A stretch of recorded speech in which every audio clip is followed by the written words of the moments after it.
Well, good evening.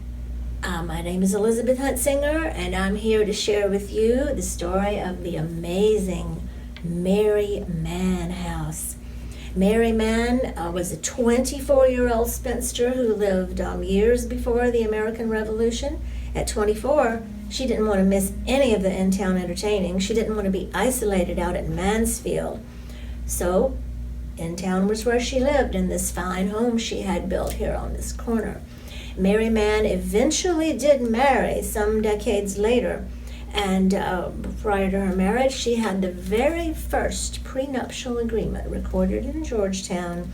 She lived a few more years and perished in her early 40s, but it's not Mary Mann that haunts this home. It's the ghost of Theodosia Burr Alston. Now, Theodosia was a young lady who grew up in New York. She was the daughter of Aaron Burr, Thomas Jefferson's vice president. At age 19, Theodosia, whose mother had passed on some years earlier, she was the hostess for her father.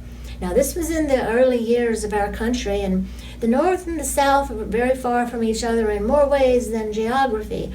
And when she became engaged to the future governor of South Carolina, it was a wonderful way to unite the new country. At age 19, Theodosia was married in New York, which was the capital of our nation at that time, and she moved down here to sunny South Carolina, the wife of Joseph Alston.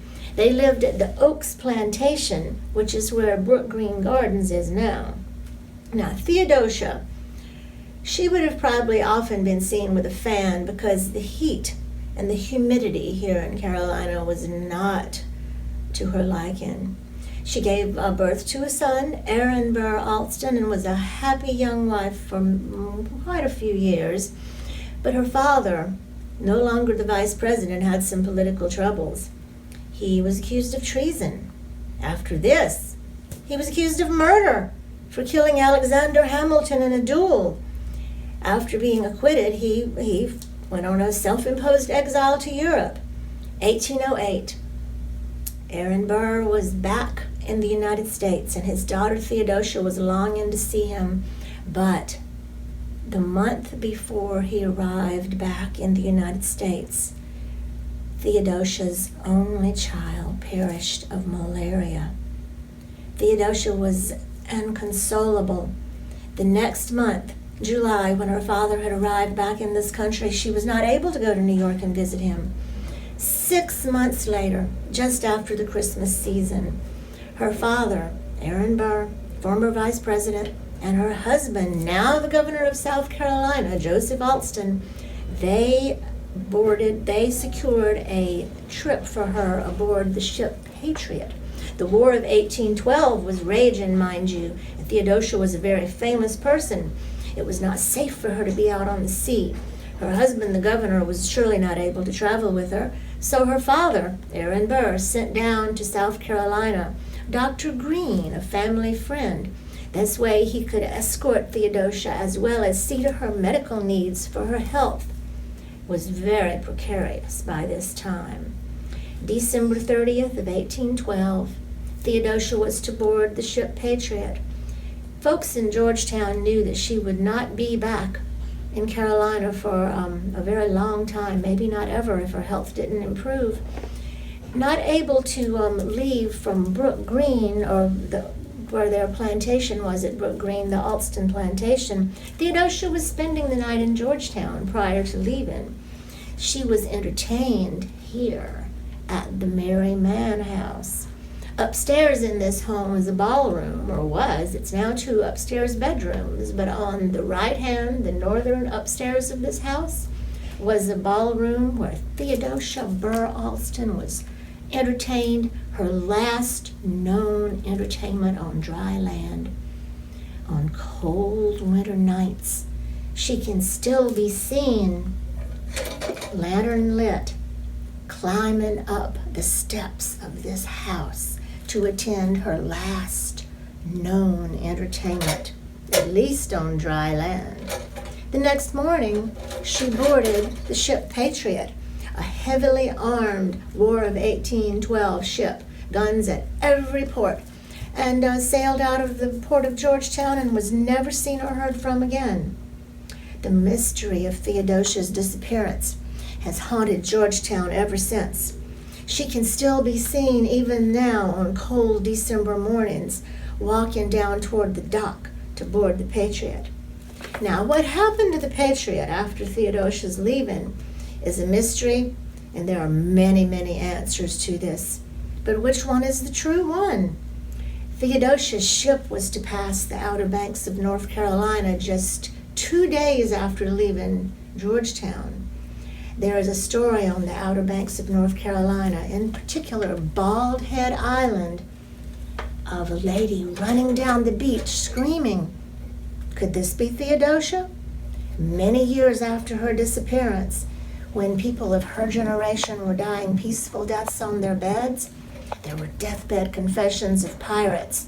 Not ship pirates, mind you, but land pirates, wreckers, folks who would walk along a treacherous shore, such as Bald Head Island, carrying a lamp so that a ship out in the sea would think it was a safe harbor when indeed it was a shallow bar ready to wreck a ship. When the ship wrecked, everyone on board would be killed. Is this what happened to Theodosia?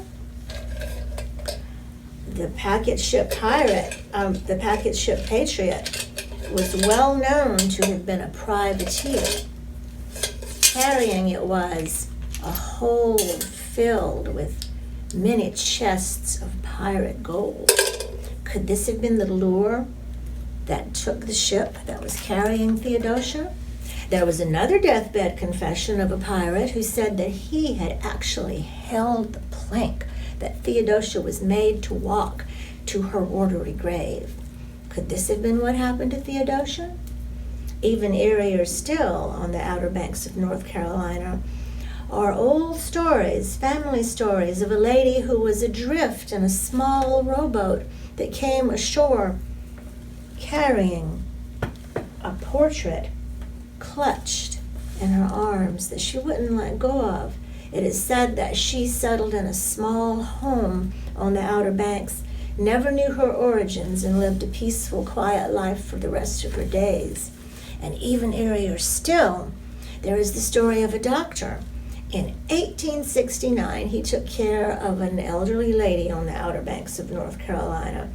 Not able to pay him in coin, she offered him a picture, a portrait that had been in her possession for many, many years.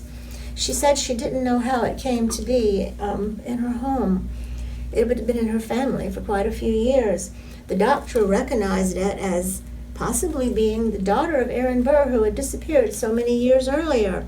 When he took it home, he did research and discovered it was not only the likeness of Theodosia, but the very oval portrait she was documented as having been carrying to give to her father, Aaron Burr.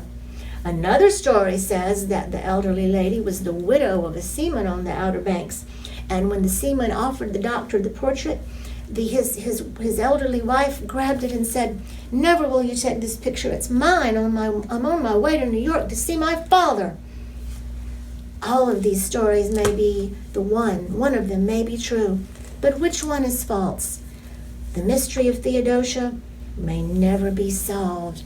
The only thing we know for certain is that on cold winter nights, she does climb the steps of the Merry Man House, about to attend her last known entertainment on dry land, and the next morning before dawn, her ghost is seen walking down the dock at the foot of Cannon Street, walking out to the ship Patriot to sail off into the bay and the ocean, never to be seen or heard from again. And that is the story of Theodosia. Theodosia has become one of the most famous personas in South Carolina. Many books, this is only one of those that has been written about her.